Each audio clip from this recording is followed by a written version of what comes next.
Hello friends, welcome back to my YouTube channel unstoppable education. और आज की इस वीडियो में मैं आपको बताऊंगा कैसे आप मूवीज़ के सबटाइटल का यूज़ करके अपनी इंग्लिश को इम्प्रूव कर सकते हो। सो फ्रेंड, इंग्लिश सीखने का एक बहुत ही बेहतरीन तरीका है। अगर आप भी अपनी इंग्लिश को इम्प्रूव करना चाहते हो तो इस वीडियो को एंड तक ज़रूर देखना, क्योंकि ऐसी वीडियो आपको और कहीं नहीं मिलने वाली। सो फ्रेंड, बिना किसी देरी के शुरू करते हैं आज की वीडियो और देखते हैं आज का अपना पहला सेंटेंस। सो फ्रेंड, यहाँ पर ये बोल रही है कि ये तो बड़े अफसोस की बात है कि तुम नहीं आ सकते। इस इंग्लिश में बोलेंगे it's a great pity that you can't come. It's a great pity that you can't come, यानी ये तो बड़े अफसोस की बात है कि तुम नहीं आ सकते। सो फ्रेंड, यहाँ पर एक बात का ध्यान देना, जब भी हम अपनी कोई बात इस तरीके से कहते हैं कि ये तो बड़े अफसोस की बात है, तो इस इंग्लिश में बोलेंगे इट्स अ ग्रेट पिटी। यहाँ पे कह रही है ये तो बड़े अफसोस की बात है कि तुम नहीं आ सकते। It's a great pity that you can't come. मुझे सच में नहीं लगा था कि तुम ना कह दोगी। I really didn't think you would say no. I really didn't think you would say no. मुझे सच में नहीं लगा था कि तुम ना कह दोगी। सो फ्रेंड, यहाँ पर ये इसके पास मदद के लिए आया था, इसने एकदम मना कर दिया, ना कह दिया। इसलिए कह रहा है कि I really didn't think you would say no. मैंने सच में नहीं सोचा था कि तुम ना कह दोगी, मैं बड़ी उम्मीद के साथ आया था। I came with great expectations. I came with great expectations, यानी मैं बड़ी उम्मीदों के साथ आया था। I came with great expectation, काफ़ी यूजफुल सेंटेंस है फ्रेंड ये। हम इस तरीके से बोलते हैं कि मैं बड़ी उम्मीदों के साथ आया था। I came with great expectations. तुम्हें लगता है कि तुम मुझसे जो चाहे करवा सकते हो। You think you can make me do what ever you want. You think you can make me do what ever you want. तुम्हें लगता है कि तुम मुझसे जो चाहे करवा सकते हो। इंग्लिश में बोलेंगे you think you can make me do what ever you want. तो इस पर कह रहा है नहीं नहीं, वैसा कुछ नहीं है। No no there is nothing like that. No no there is nothing like that, नहीं नहीं वैसा कुछ नहीं है। No no there is nothing like that. देखो मैं जानता हूँ ये सुनने में थोड़ा अजीब लगता है। इंग्लिश में बोलेंगे look I know that it sounds a little crazy. Look I know that it sounds a little crazy. देखो मैं जानता हूँ ये सुनने में थोड़ा अजीब लगता है। Look I know that it sounds a little crazy, लेकिन अगर तुम मेरे लिए ये एक काम करती हो तो, but if you do this one thing for me. So friend, यहाँ इसके आगे ने कंडीशन रख ली, इसलिए हम इफ का यूज़ करेंगे। कह रहा है कि लेकिन अगर तुम मेरे लिए ये एक काम करती हो तो, but if you do this one thing for me. But if you do this one thing for me, लेकिन अगर तुम मेरे लिए एक काम करती हो तो मैं तुम्हें $15 मिलियन दूंगा। I will give you $15 million. I give you $15 million, यानी मैं तुम्हें $15 मिलियन दूंगा if you do this one thing for me, अगर तुम मेरे लिए ये काम करती हो। तो इस पर कह रही है देखो मैं जानती हूँ कि तुम मुझसे झूठ बोल रहे हो। Look I know you are lying to me. Look I know you are lying to me, देखो मैं जानती हूँ तुम मुझसे झूठ बोल रहे हो। तुम्हारे पास उतना पैसा नहीं है। You don't have that much money. You don't have that much money, तुम्हारे पास उतना पैसा नहीं है। उतने पैसे के लिए हम यूज़ करेंगे दैट मच। ये कह रहा है ना कि मैं तुम्हें 15 मिलियन दूंगा, तो उस पर ये बोल रही है कि look I know you are lying to me, देखो मैं जानती हूँ तुम मुझसे झूठ बोल रहे हो। Look I know you are lying to me, you don't have that much money, तुम्हारे पास उतना पैसा नहीं है। You don't have that much money, तुम अपनी बात से पलट नहीं सकते। You can't go back on your word. So friend, ये काफ़ी यूजफुल सेंटेंस है, बहुत ही ज़्यादा। इसको आप नोट कर लेना या याद कर लेना। सो फ्रेंड, जब भी कोई हमसे कोई वादा करता है, कोई बात कहता है, फिर वो अपनी बात से पलट जाता है, नु कहता है मैंने ऐसा नहीं कहा या मैंने ऐसा कोई वादा नहीं किया, तो हम फिर उस सिचुएशन में बोलते हैं ना कि तुम अपनी बात से पलट नहीं सकते, मुड़ नहीं सकते। तो फ्रेंड, इस सिचुएशन में हम बोलेंगे जैसे इसने इससे वादा किया था, अभी अपने वादे से मुकर रहा है, तो इस पे लड़की कह रही है कि तुम अपनी बात से पलट नहीं सकते। You can't go back on your word. You can't go back on your word, यानी तुम अब अपनी बात से पलट नहीं सकते। You can't go back on your words, जो तुमने वादा किया था वो तुम्हें करना पड़ेगा। You have to do what you promised.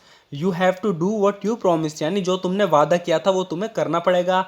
You have to do what you promised. You can't go back on your word, तुम अपनी बात से पलट नहीं सकते।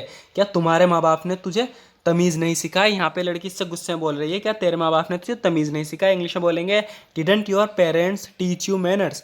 Didn't your parents teach you manners, यानी क्या तेरे माँ बाप ने तुझे तमीज़ नहीं सिखाई?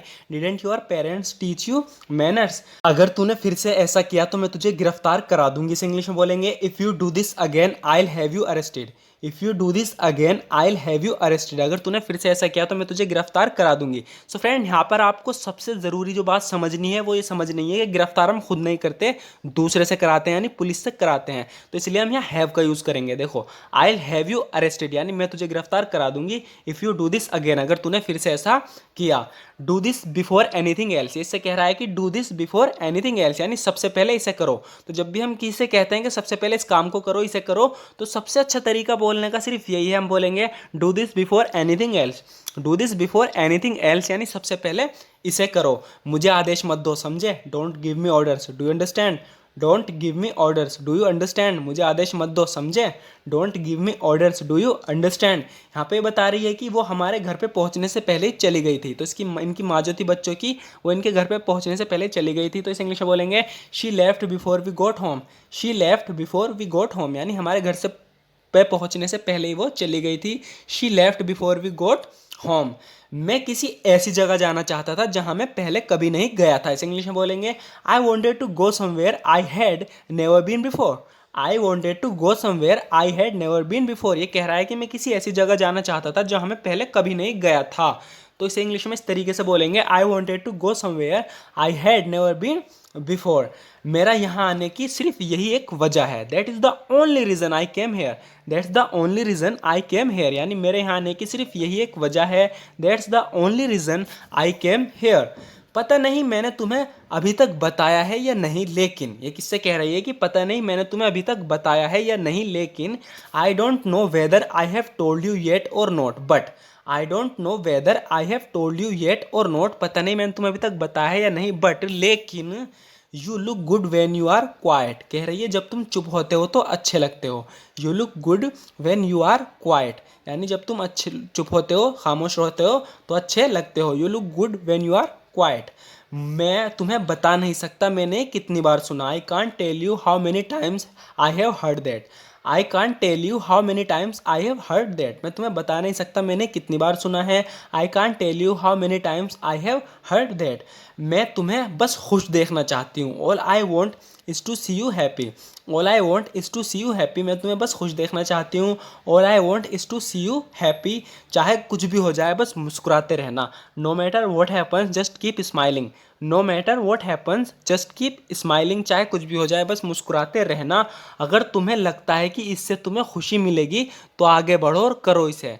If you think it will make you happy, if you think it will make you happy go ahead and do it. If you think it will make you happy go ahead and do it. इससे कह रही है कि अगर इस काम को करने से, इसे करने से तुम्हें खुशी मिलेगी तो go ahead and do it. If you think it will make you happy go ahead and do it.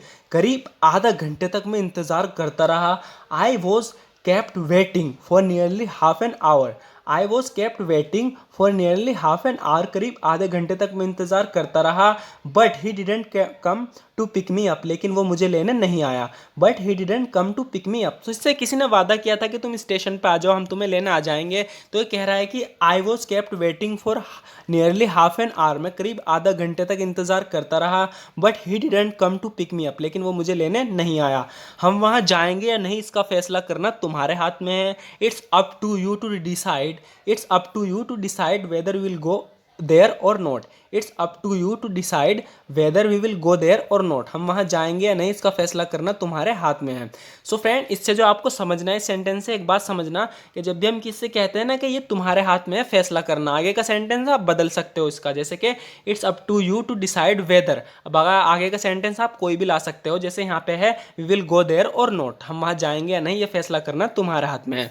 So friend, इस तरीके से आप स्ट्रक्चर समझा करो और खुद सेंटेंस बदला करो, इससे आपकी प्रैक्टिस भी हो जाएगी और आपको पता भी चल जाएगा हम किस तरीके से खुद ही इंग्लिश के सेंटेंस बनाते हैं और बोल भी पाओगे।